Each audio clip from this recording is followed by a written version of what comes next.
May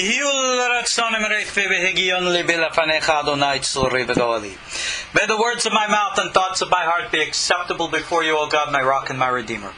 Shalom and welcome all to our KosherTorah open forums. I am your host, Ariel Tzadok, and you find me online, of course, at KosherTorah.com. Well, tonight's class, we're going to conclude our series from the teachings of the Gaon of Vilna from his book, Even Shlema. This is actually part 2 in the Gaon's understanding of the coming of the Messiah, the Messianic era, the Messianic travails, and the like.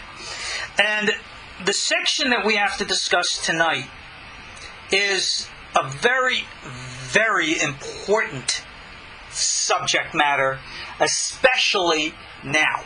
Why now? Well, now is not necessarily related to today, this month, or this year, or for that matter, this decade, but rather for the past 65 years since the establishment of the State of Israel, there has been, needless to say, an avalanche, if we can call it such, of Messianic speculations. Everybody's expecting the Messiah to come at any minute now.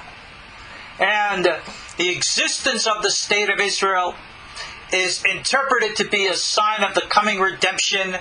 And you have all kinds of, in all due respect, nonsense, lies, and misinformation from, I consider, charlatans and people of less than reputable repute who are spreading these terrible, terrible things over the internet.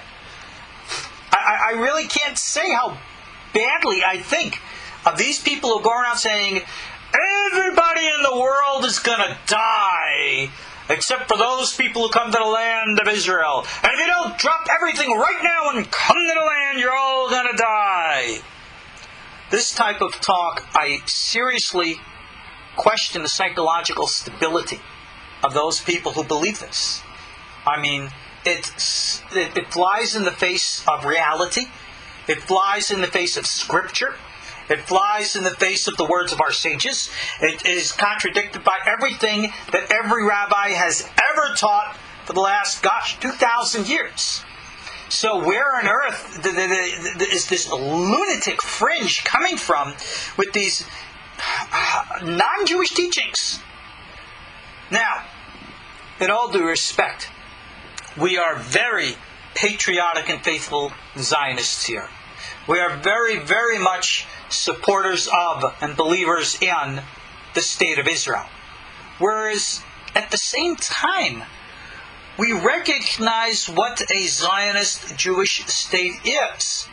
And it is not, by definition, part of a Messianic scenario by itself. By God's hand? Oh, I'm sure it is. Okay?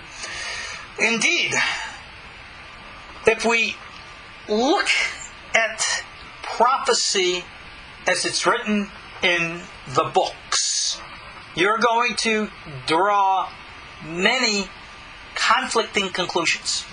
Indeed, Maimonides, the rationalist, who didn't become a Kabbalist until the end of his days,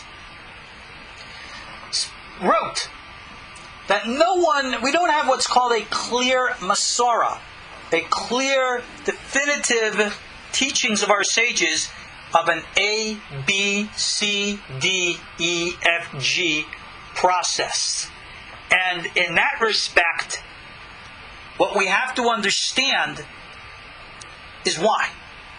And the Gaon of Vilna, I think, is very helpful in enabling us to understand that when we are talking about the future, whatever that future be it 5 minutes from now or 5 centuries from now, we are dealing with what we can today call a quantum reality, meaning multiple parallel realities.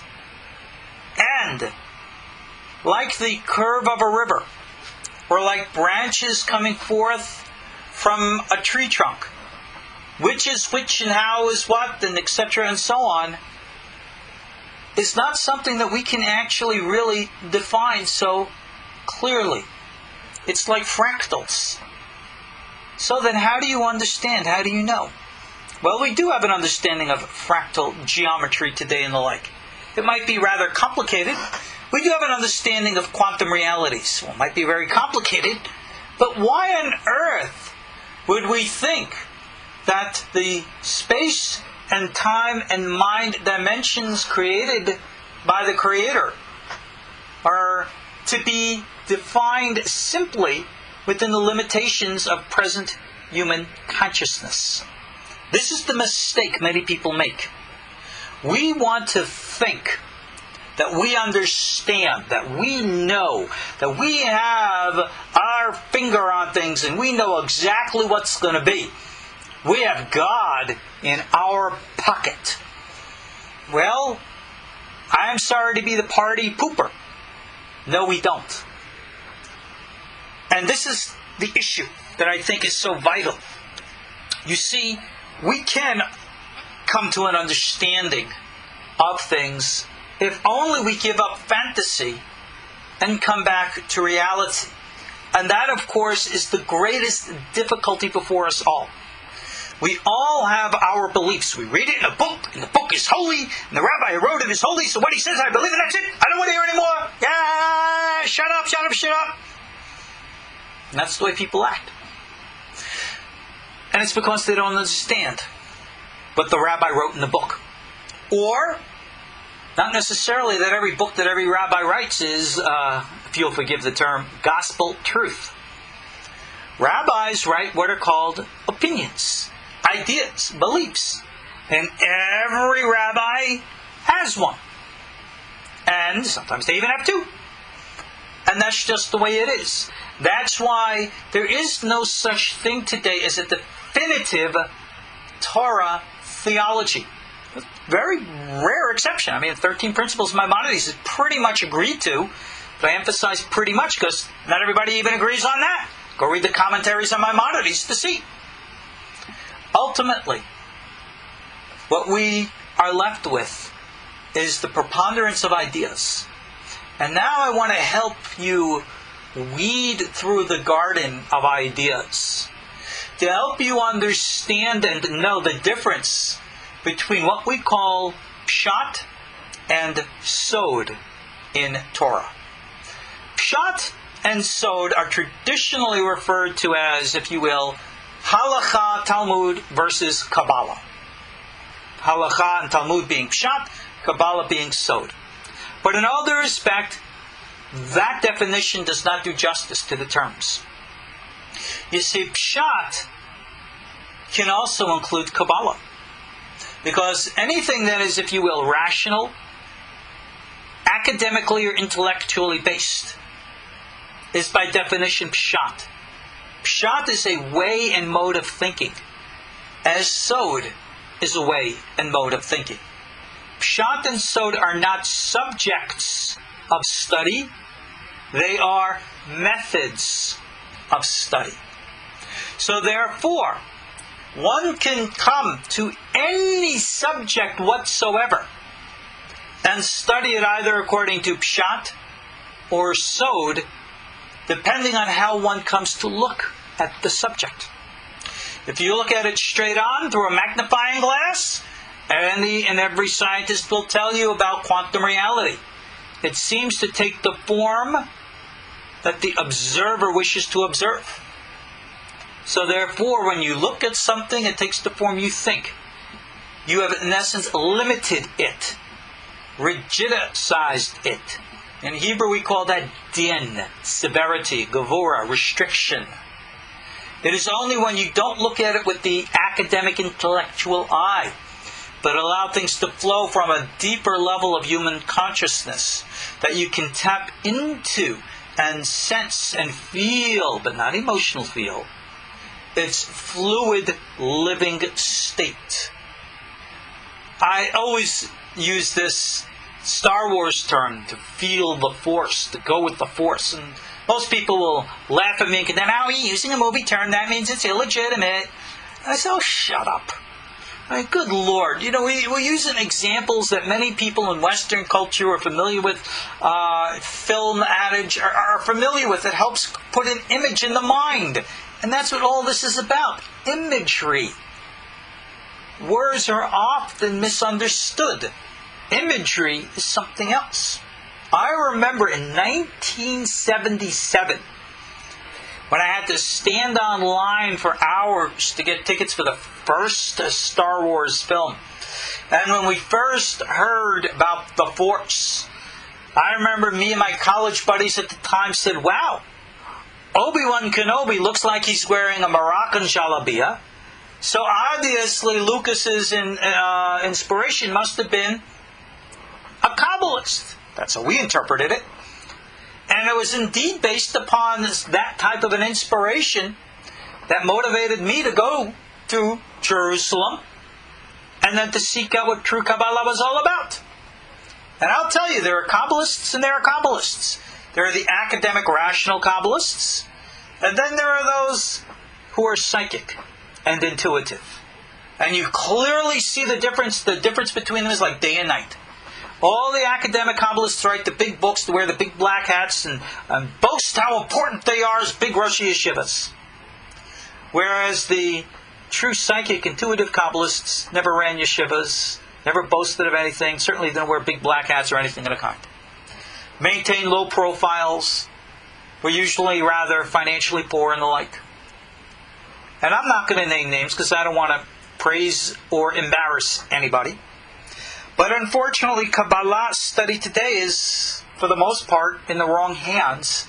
Because everybody turns to Kabbalah today as an academic course of study and have taken the Kabbalah and made it Pshat instead of Sod. And that's a big problem. Because then today people look at the Pshat of Kabbalah instead of the Sod of Kabbalah, and then they never understand it. I learned this lesson directly from my teacher, Rebbe Meir Levi, how to read between the lines of the texts. He is the one who originally taught me how to sense things, how to feel things. And this is the sense that I'm trying to get across to you tonight. When we're going to now talk about the coming of Mashiach, you're not going to find it through any prophecies. All of this nonsensical, insane Messianic speculations, the likes of which I see all over the internet, I would tell you delete these sources, because every single one of them categorically is wrong, misleading, and, in my opinion, harmful. How many of these Messianic predictions I saw that in 2008 George Bush was going to be the Antichrist, and now President Obama is going to be the Antichrist, and Prime Minister Netanyahu is the Antichrist, and the end of the world is going to come through war with Iran or Syria or North Korea. Those are the modern ones. And on, and yada, yada, yada. You know something? And every year there's something new. But I will tell you this. There is definitely something wrong in the universe. There is definitely, using my Star Wars term, a deep tremor in the force. I feel it. Oh, Rabbi, what do you feel? What does it mean? That's a good question. What does it mean? I'm not here to tell you that. I'm not here to tell you, to insult you. Hey, take my word for it. I don't want you taking my word for it. I want you to see for yourselves. I want you to sense for yourselves. Think about this. Let's say, for example, you're sitting in my office out here in the woods of eastern Tennessee, and I say, you know, right outside my window, there's a flying saucer out there, and there are little green men waving at me. Obviously, the first thing you're going to want to do is run to the window, take a look, and go, hey, where? I want to see. And I close the shades and say, no, take my word for it. Really? If there's something out there for you to see, my validation is that you get to see it too. Not that I would insult you to say, take my word for it. I am not interested in taking my word. If you want to argue and debate with me, rational, academic, This is why I try not to go in that direction like all the other rabbis. I could tell you what a book says. I can interpret to you what it means. If you want to bring out a different interpretation based on a different source, fine. That's all academia. And we have academic classes online for you if that's what you want to learn. But it's not to tell you how to sense things. If I say, look out the window, see for yourself, you'll see. And no words have to be spoken. All the meditation courses that I've taught for years are cultivated around this single point to teach you how to be sensitive. How to extract yourselves, withdraw yourselves from the noise of a society which clouds, pollutes, and contaminates our minds. Even out here in God's country in the mountains. And I got some of my local yokels listening here too. They know what it's like to live out here because they see just like I do. And we still all have the internet. We still all have our television. And all my local hillbilly folk out here. That's right, good old hillbilly folk. God bless them. Salt of the earth. They have as much a connection to the urban, secular world as anybody else through all the contamination that comes to us. Contamination is not through the television. Contamination is not through the internet. It is not through that at all. But rather it is through our allowance to allow the contamination in. I don't know about you. My house, I have a water filter on my faucet. You know, it's one of these reverse osmosis, blah, blah, blah, things I don't even know how to pronounce. And it supposedly takes everything out of the water that I don't even see or taste to make my water purer. Cool. My mind works like that filter. When I see things on television, and I got a TV right here on my desk, I watch shows that are meaningful to me and inspirational to me. And I can't understand what people find entertaining about shows like what? American Idol, Dances with the Stars, some of these other nonsense things. I mean, literally, that to me is torture. And yet other people will look at me like I'm insane that I don't get it. I don't get them getting it. You see, we're in different wavelengths. We can both look at the exact same thing, and they see the pshat of it, I see the sod of it. And that's what I'm trying to get across to you. There's something wrong in the world. Yes, Mashiach, and what that means is coming. But I don't think people understand what it means to have Mashiach come. The Gaon speaks about this. And with no further ado, with an introduction I think is long enough here, let me read to you his words. Again, this is from the 11th chapter, the 9th section here. He says, B'kol dor v'dor, sholet midah acheret, mimidato shel HaKadosh Baruch Hu, shemanhig behen olamo. Shemeze mishtanim ha'teve'im, v'kol ma'aseh ador v'hanokatehem b'parnasatam. Hakol lifi inyan ha'midah hahu, v'tilui b'chiratam beitov l'ra. Translate. In each and every generation, one of the different attributes of the Holy One, blessed be He, directs and controls the time. It says God controls His world through that attribute at these times. And it's because of these attributes we find changes in nature as how things happen in that generation and its direction and its prosperity or lack of. Everything with regards to the attribute. Everything depends upon this, whether it be for good or for bad. Now here, we have to understand something very, very important, a biblical principle. I'm sure we're all familiar with Kohelet, Ecclesiastes chapter 3. There is a season and a time for all things under heaven. You remember the famous words, a time to be born, a time to die, a time to plant, a time to uproot, a time to kill, a time to heal, a time to tear down, a time to build up, a time to weep, a time to laugh, a time to mourn, a time to dance. On and on. At the conclusion, it then says, God has made everything, they translate it as suited to its time, but in Hebrew it's yafeh be'ito, beautiful in its time. And He has given in the hearts of people to understand what God does from the beginning to the end. We can't fully understand everything, but we can sense into it. In the Sefer Yetzirah, this concept is elaborated upon, enumerated in the 4th and 5th chapters. I'll get to that in a second. Rabbeinu Bachia, the famous commentator on the Torah, writes about this in Parsha Bereshit, in which the 6 days of creation are said to be echoes of epochs of time. Now, epochs of time is a very involved concept and teachings in Torah.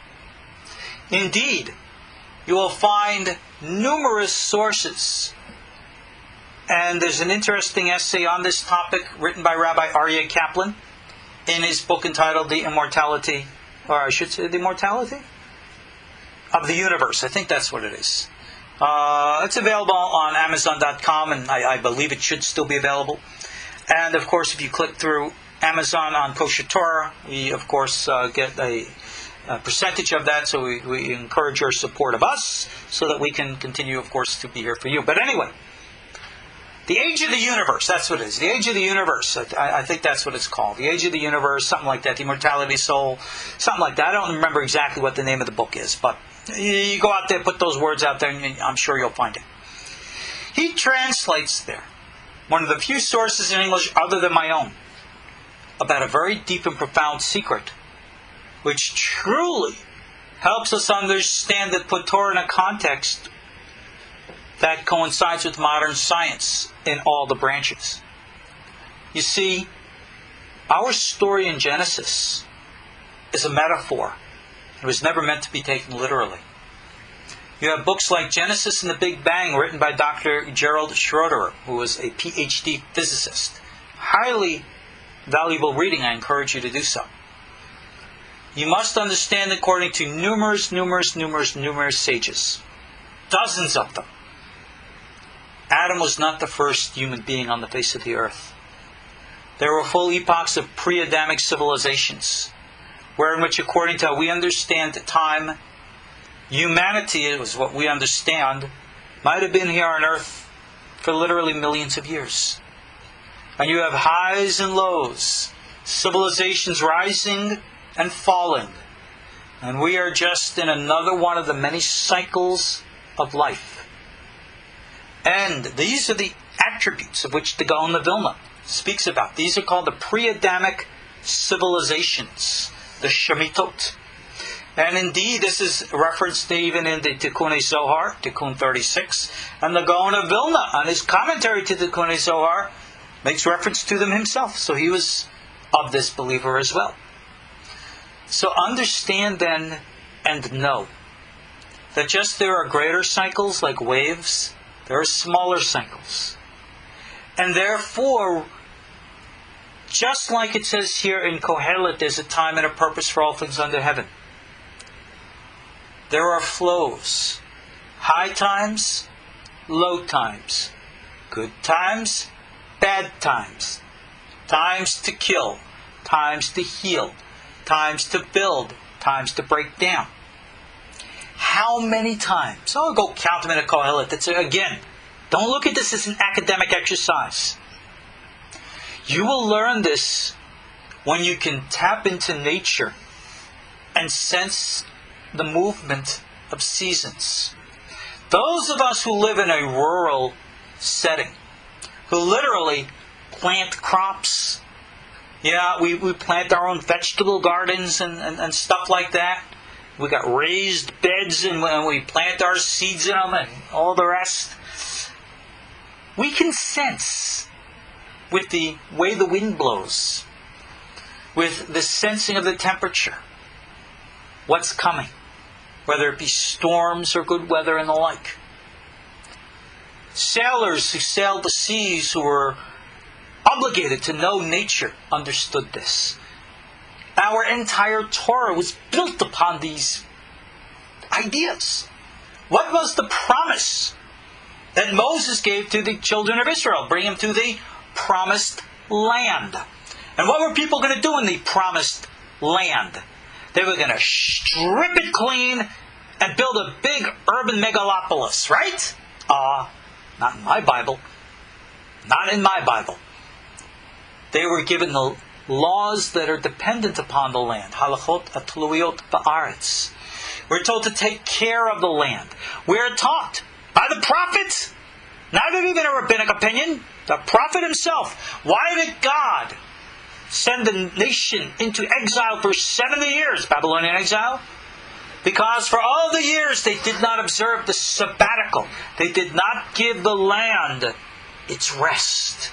And the land is alive. Even Maimonides, the great philosopher, writes, planets are alive. They are sentient. They are conscious. They know themselves and they know God. Go read Rambam in his Mishneh Torah. I have the lessons on it online at KosherTorah under the Foundations of Torah series. Go learn these things. It's not an academic concept that I want you to believe. I want you to feel it. I want you to sense it. And when you're living in your urban prisons, and you are so involved in everything going along, your mind is disconnected. And you cannot sense the flow of the attributes of God. And so when it says in the book of Devarim, Deuteronomy, you shall be bonded to God. You're not bonded to God. You have a concept. You have no idea. You philosophize it. God's an Eish Ochla, devouring fire. Fire is meant to warm us, not to burn us. So therefore, how do you draw close to the fire without being burned? Why do you think I named my book Walking in the Fire? Because that is what it's there to teach you. Everything revolves around the importance of you bonding, sensing, cultivating a sensitivity to nature. And when you got it, you don't have to tell me. I don't have to tell you. Without words, we can just look at one another out of the corner of the eye and we know. Because when we're tapped into and we see and we sense together, we know. And the only thing that would confuse things is the intellect, which acts like a garbage can to collect all kinds of nonsense. Continuing in our text. Everything God does in this world is through His attributes. Hakol kalul b'Torah, and everything we find in the Torah. And this is how it was with Abraham, etc., and so on. That sheyavina hakol me'aTorah. Everything is out of our Torah. I have long taught people, based upon the famous midrash that says, in the beginning of creation, God gazed into the Torah, and from it created the world, the universe. Therefore, everything in the universe comes forth from God. And therefore, you should be able to find God in everything in the universe. If you're sitting in a traffic jam, cars, well, they don't honk anymore, you get tickets for that. I remember watching some science program once about how urban societies that we create are uncannily like human physiology. The traffic jams actually are like arteries within the body. They actually ebb and flow in a very similar manner. And a jam and an artery in traffic, very similar to a jam and an artery in the body. Very dangerous. These similarities are by no means coincidental. Our minds, our realities create these things in our artificial worlds, and yet we refuse to see them. Because we're so involved with other things. We allow so many distractions. Well, you want to know something? Where you think is where you're at. If you will indeed remain disconnected, you will never see Mashiach coming. You will never see the Messianic travails coming. Like an ostrich with your head in the sand, you'll be decapitated and you'll never know what hit you. That's just the truth of it. You must learn to be sensitive.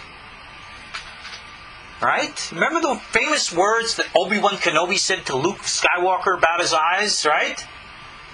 He says, don't trust your eyes, they can deceive you. Isn't that true? Your intellect, your thoughts, your philosophy, distract us, deceive us.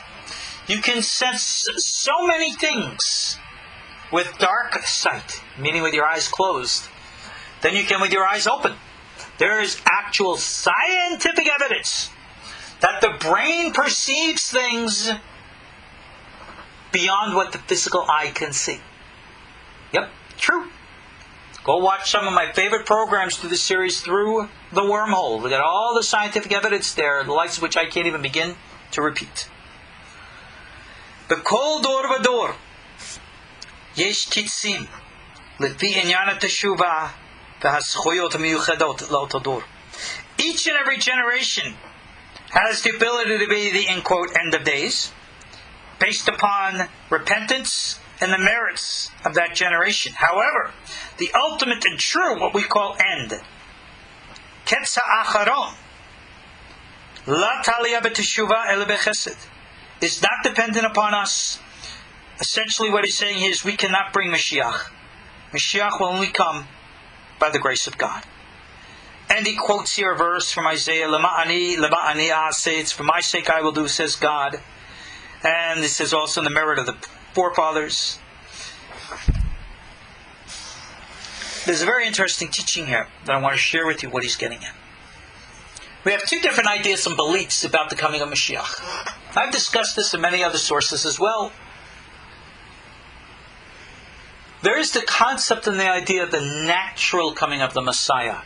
This is symbolically referred to as Mashiach Ben Yosef. He is called the Pshat Messiah. Mashiach Ben Yosef does not have to be some human being, an individual of the tribe of Joseph. It's a symbol. It might not even be a human being at all. It might just be a representation of a concept and an idea.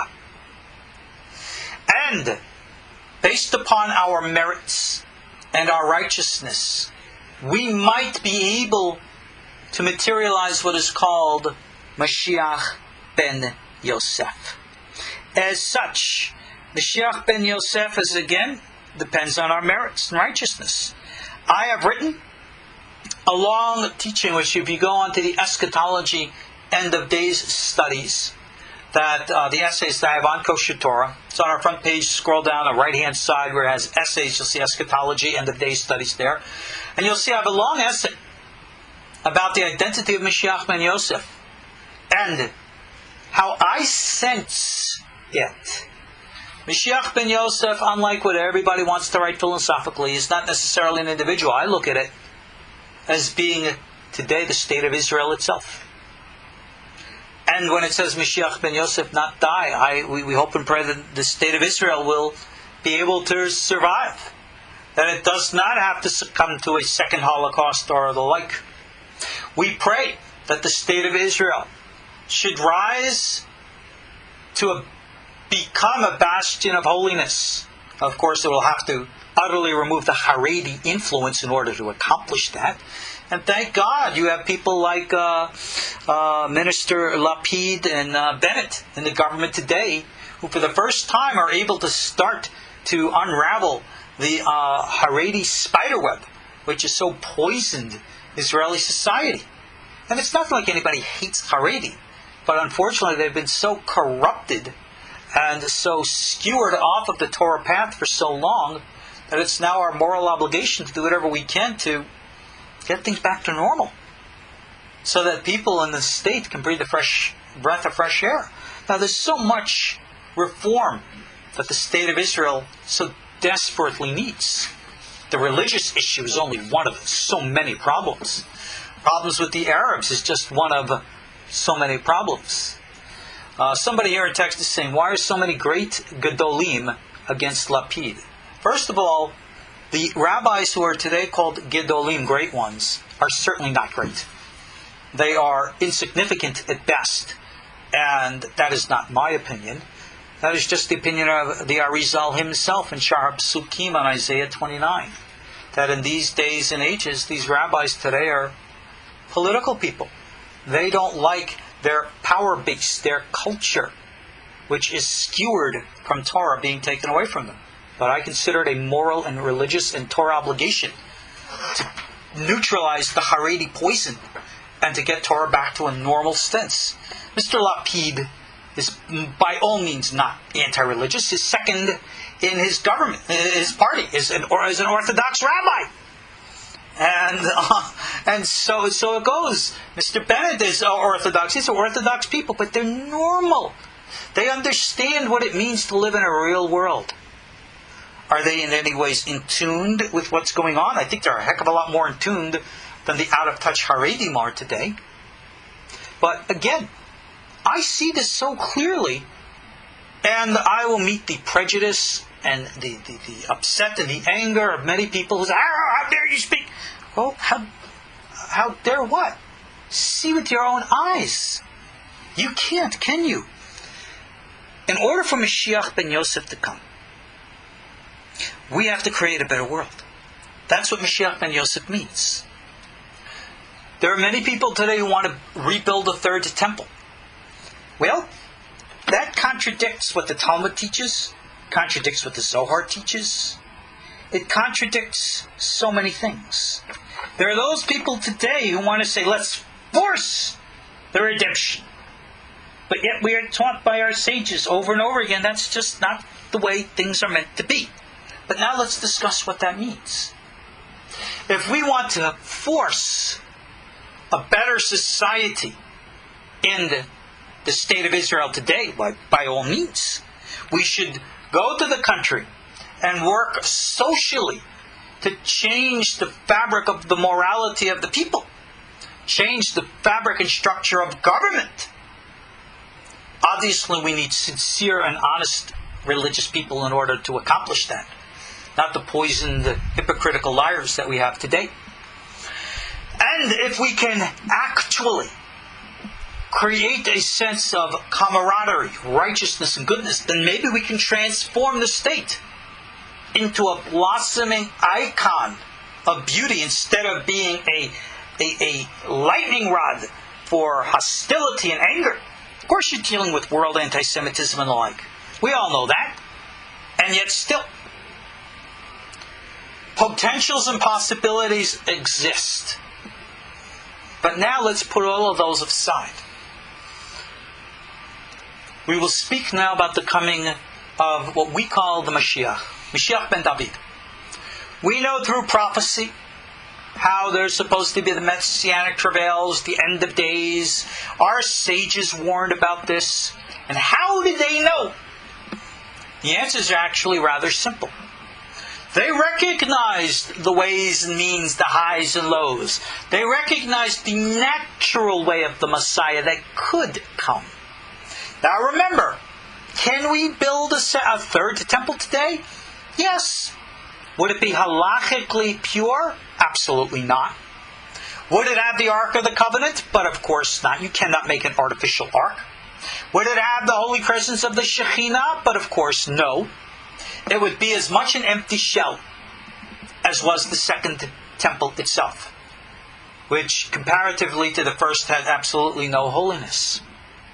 That's the best we could hope for today. How then can we get the ark back? Well, first you have to understand the ark is not in our hands to find or to resurrect. The coming of the presence of God, whatever that actually means, is not in our hands. Like the Gaon said here, it is an act of divine mercy. You see, according to the Sod, the true understanding of things, the coming of Mashiach is a comprehensive and fundamental transformation of society, of humanity, of our planet.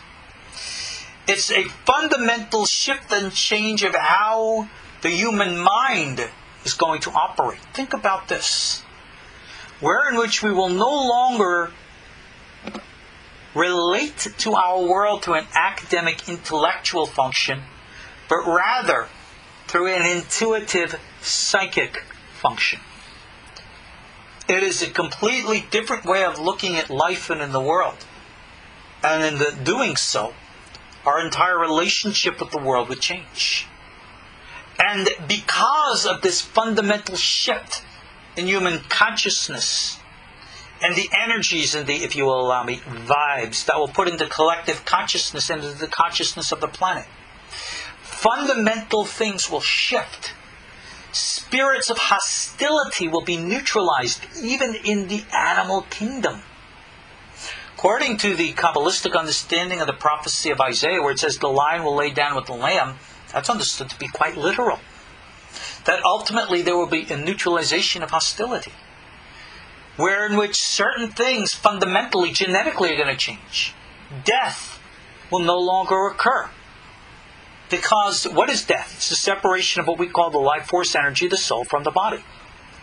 Well, how would it be if the soul, what we call the soul, could come into a body at will, leave the body at will, shift the fundamental fabric of the molecular structure of a body at will, and come and go as it pleases at will? All through the power of mind unleashed. This is called the days of the coming of Ben David. Needless to say, we are far, far, far from that. And yet, that is what it takes. So ultimately, this is what is required of us. To subtly cultivate, sense and feel the deeper powers of the mind. This is called Haggalat HaMochin. Alright? Expanding the mochin, the brains. The Ariel speaks about this in his own symbolic language. The earlier Kabbalists teach this through the Sefer Yetzirah and the like. The Sefer Yetzirah goes into great detail, correlating planets to days, to parts of the body, and to elements here. For example, in the 4th chapter, it speaks of the 7 double letters, Beged Kaforet. With Bet, God formed Saturn, Sabbath, the mouth, life and death. Gimel formed Jupiter, Sunday, right eye, peace and evil. Dalet forms Mars, Monday, left eye, wisdom and foolishness. Well, what are these things? What does all that mean? Take my Sefer Yetzirah course. At this time I only have chapter 1 up there. God be willing, I'll put up the other chapters to make them available lesson by lesson for you. But these are all, again, symbolic metaphors to help us understand a deeper meaning. If you understand things at what we call the level of Pshat, that's where you'll be stuck. If you want to look at things within limitation, Din, then you will stay limited. That is the domain of Mashiach Ben Yosef. And our hope and prayer is that Mashiach Ben Yosef can live and not die, meaning evolve to the point where he can welcome Ben David in life. But the teaching is that Ben Yosef has to die. That the intellectual, academic orientation to life is destined to die. It would be nice if we could make the transition. That's what life now is all about. So you see, we are living in very unsettled times. There's truly tremors in the force. Deep things. Terrible times are coming. Personally, I believe that they're going to start by accident. That people who are in control of things, as strong and tight as the control they have, somehow, somewhere, something's going to get through the cracks and oops! And all poop's going to hit the fan. That's what I sense and feel.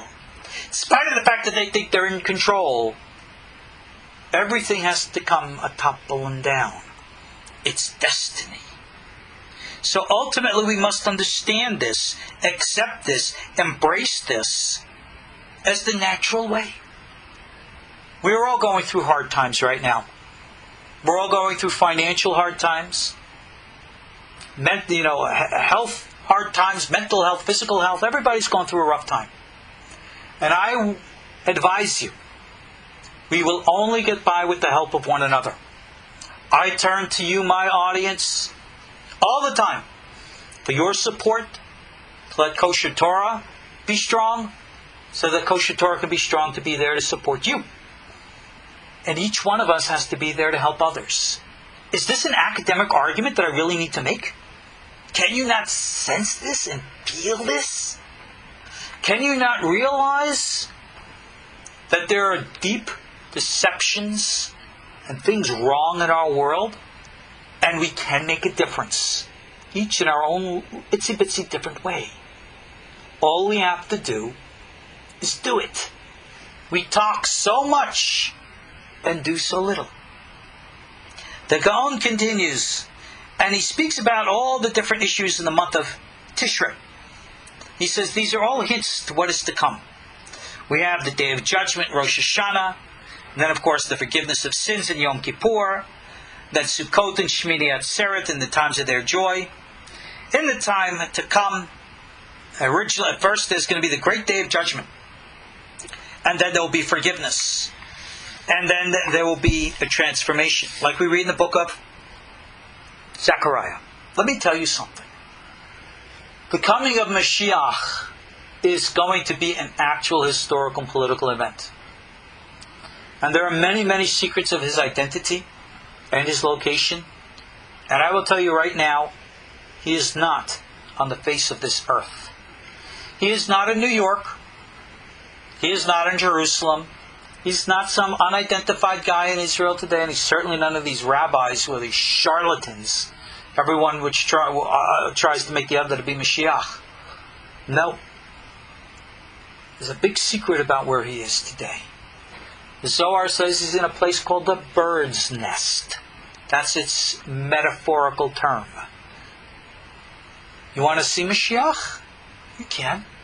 All you have to do is go to the bird's nest. You can't go there physically, but you can travel outside your body through your mind if and when you understand how to do these things. It is your destiny. It is part of our human destiny. And as time comes by, and we have an integration of the inner earth and outer earth, and above and below, inner space and outer space, we will evolve and transform, wherein which everyone will then know and understand what the actual truth of things are. The magnetic and gravitational flux, the electromagnetic flux of the planet will shift, causing fundamental changes physiologically at our DNA level. There will be evolution in what we would think today in an instant. Not over millions of years, but over seconds. Because there would be a will. A will. You see, people who are in tune and in sense understand this. The people who are disconnected, they go, yeah. The Gaon says, the su'udat of the Leviathan, the great meal of the skin of the Leviathan, which again is a symbol. There are giant beasts, and I mean real living ones. You know, one of my favorite yeshiva mascots is Godzilla. Well, there is a real Godzilla out there. Oh yeah, fire breathing and all the rest. Leviathan. No, we're not going to actually kill it and eat it. That's a symbol. As the Gaon says here, that Moshe Rabbeinu, Moses and... Oh, I skipped a little bit. Hold on. The secret of the meal of the Su'udah is that knowledge, true, intimate, intuitive, psychic, clairvoyant understanding of nature. That's what knowledge is, as it says Adam knew his wife Eve. That the meaning of the words to know is a psychic intuitive, not an academic intellectual. Everyone will have knowledge of God. And this will be the great joy, that there will be nothing greater. Because ultimately, when real truth is revealed, we're not going to sit back and argue, oh, they lied about the religions. Oh, I'm so upset. You're not going to care anymore. When Mashiach comes, no one is going to practice Judaism anymore. No one's going to practice Christianity, Islam, Buddhism, Hinduism, or all the rest. No more religions. That's right. All that will be left is God and His truth, His Word, is reality, which we call Torah. That's all. Everybody calls Torah by different names. So what? So be it. What difference does it make? None of the religions are going to be around. You can read, if you're interested, when Mashiach comes. Halachic and Agadic Perspectives by Rabbi Yehuda Chayun. Very hard book to find today in English, but I hear it's still around. Again, try to find it on Amazon.com and read all about what the ideas and beliefs the rabbis teach. But the time of true knowledge will come. And we say that Moses himself is called the Leviathan, the Leviathan. So the Su'udah of the Leviathan is going to be the meal of Moses. No, we're not eating Moses, but we're going to have the Torah, clear, pure, refined, and truth. This is called the light that was concealed for the righteous in the time to come. This is when there will be the revelations of the penimiyut, the inner truths of the Torah. And they will, in the time to come, be like the Pshat of the Torah today is. Everything will be free from all the accusers, from the limited minds which create the divisions and the separations and the argument and the fighting, what we today call evil. We create it. That's it. We have to come back to reality, to the foundations of what it is to live a natural life. Recently, in my Legends of the Talmud class in the Ein Yaakov, I talked about the value of marriage. I can't believe today how many people are single, not by choice. I'm not talking about people who are widowed or widowers or divorcees of the like, of which fate, unfortunately, and bad choices on one of our parts has created for our own selves a pit, which we have to dig our way out of. But it's natural for us to be together. And yet people don't sense and feel this. They have all kinds of skewered and sick ideas about what partnership is to be about. Go, listen, please, to the series I did on that. 2 parts. Available in the Ein Yaakov series, Legends of the Talmud. Learn what it means to be grounded. You know, we say that in the beginning God created the heavens and the earth. We all know that, Genesis 1:1. The name of God is Elohim. We know that the name of God, Elohim, is numerical value for the Hebrew word Hateva, which means nature. Nature is the cloak of God. Remember we said the Torah is in everything? You will find God when you learn and observe nature. When you take a walk and observe nature in silence and solitude, you are learning Torah. This is the true way of learning Torah. All the great sages of old knew this. This is why, for example, the language in the Zohar, regardless of who wrote it, always speaks about the sages going on the way. They're traveling. They're out in nature walking. And then they have some of their great discourses and profound insights. They're learning Torah from nature itself. And that's where it comes from. They're able to recognize from their environment and their surroundings what a verse in the Torah actually means. They can sense it, feel it, intuit it, and thus know it. This is the connection of which I'm speaking. In this light, there are no accusers and the like. Everything indeed is true knowledge, true purity. And people just, again, don't get it. Being grounded. Elohim. The great proclamation of Judaism. Let me rephrase that, of Torah. Is we say, Yud Ke Vav Ke, Hu Ha-Elohim. We say Hashem is Elohim. We don't say Elohim is Hashem. We say Hashem is Elohim. Oh, that's semantical. No, it's not. How come you don't know this? When we say Yud Ke Vav Ke is Elohim, we're saying the power of heaven, the concealed, is congealed within the earth. Essentially, we are bringing heaven down to earth. That is what the coming of Mashiach is all about. We don't want to say Elohim is Yud Kei Vav Kei. That means you're taking nature, stripping it and elevating it, making it go up to heaven. We don't want to disband the earth to go up to heaven. We want to bring heaven down to earth. That is why. One of the fundamentals, 13 principles of Judaism, is what we call the resurrection of the dead. It's not really relevant whether the body is in whatever form, but it means the integration of the dimensional planes. That which we call the dark matter universe and the matter universe. They will be integrated. And then the higher domains will be integrated through knowledge, through experience, through reality.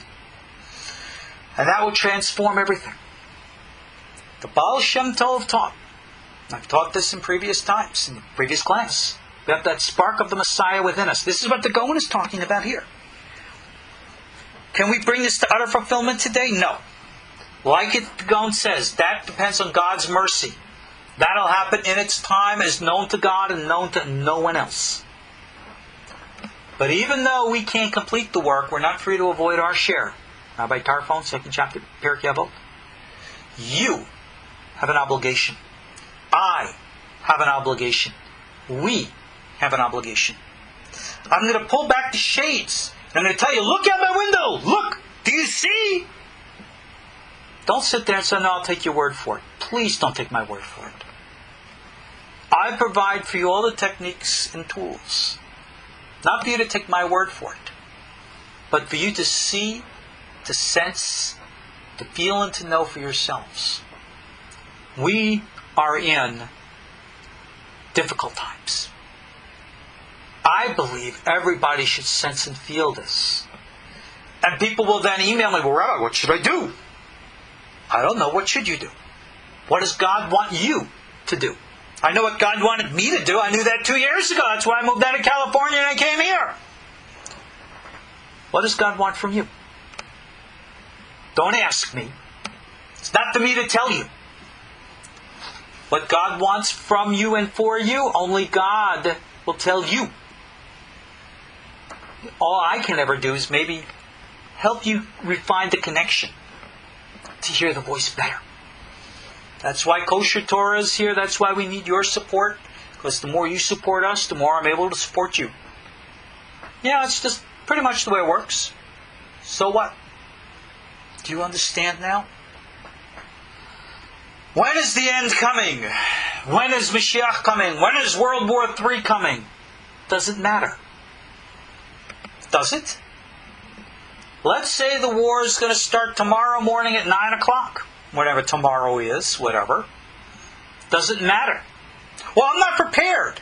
Well, what does it mean to be prepared? What does God want of you to be prepared? Does He want you to have a bunker and loaded down with bullets and beans and ready to shoot off the world? Or maybe He wants you to be completely mobile and free and fluid and to bend like a reed in the wind. Which way is your way? I don't know. Don't ask me. Ask God to show you. There are people I know who are young and robust, and others who are old and weak. There are those who I know who are wealthy and strong, and others who are poor and desperate. What do? We live as God,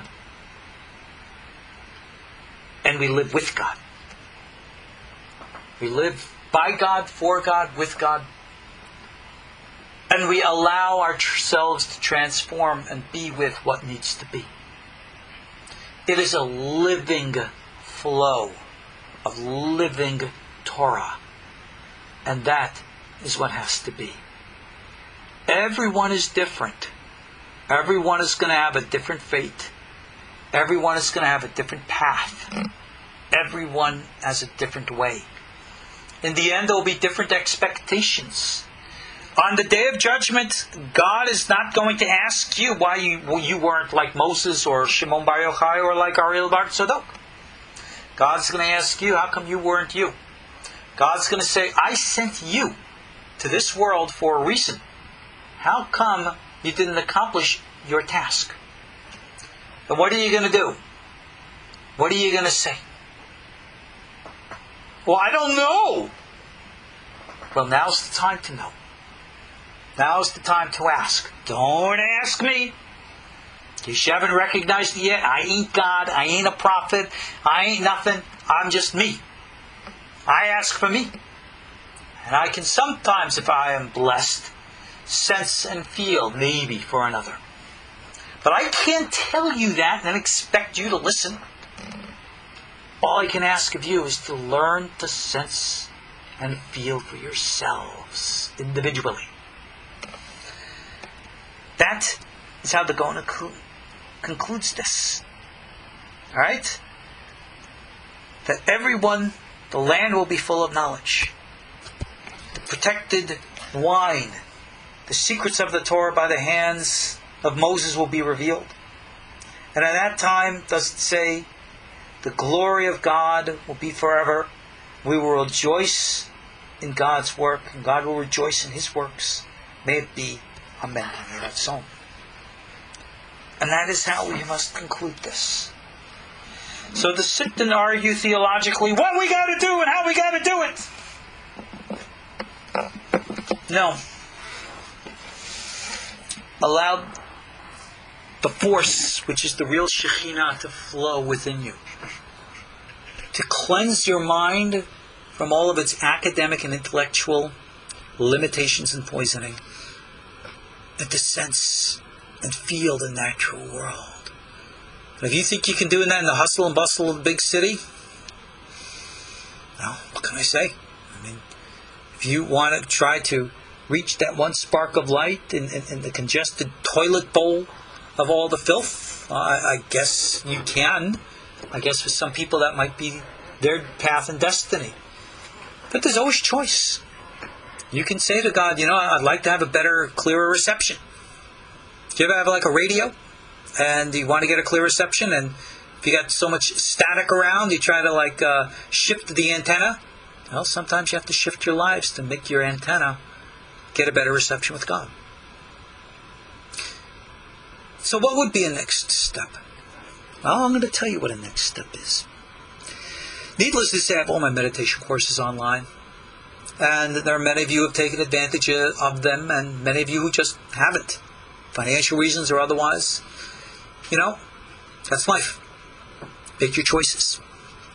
But I pray that we will continue to teach other lessons of a deeper, profounder, more intuitive, psychic way of understanding Torah, so that we can continue to plant these seeds, nurture these seeds, and let them grow and bud and mature into a tree of life for us all. That's my prayer, my hope, my vision.